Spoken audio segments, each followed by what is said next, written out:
The next thing to do is to install the tools using Anaconda.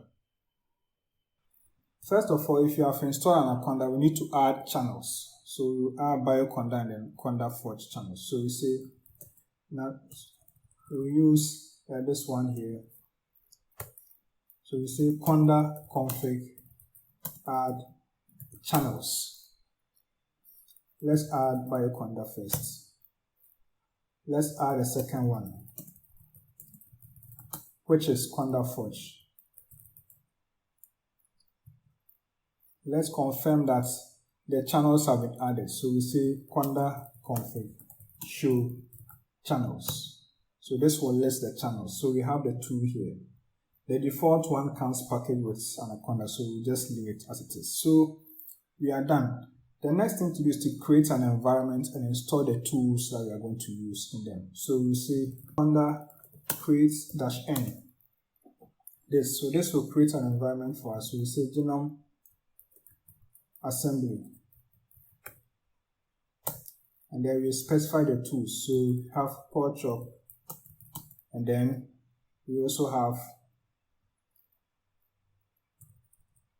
fly.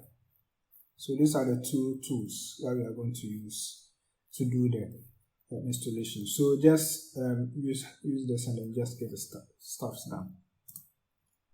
So the -n indicates the name of the environment, and we have our tools here as well. So we just do all of them and install. So let's execute this command and then get the installation done.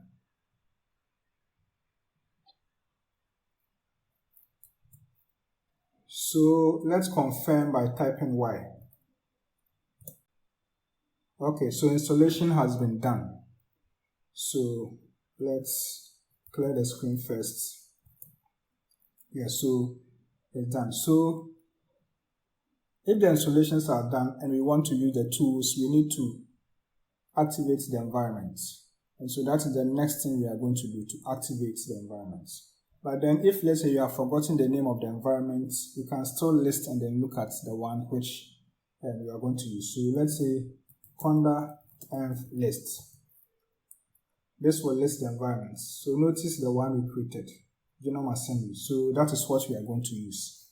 So we will say conda activate genome assembly.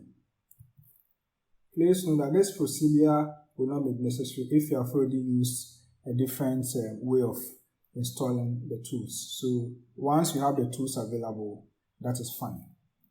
Okay, so now let's just test. Let's start with porchop. We are just testing porchop. So it's there. So these are the options how to use it. Let's try fly. It's also there. So the tools are already there and they are ready to be used. Let's clear the screen.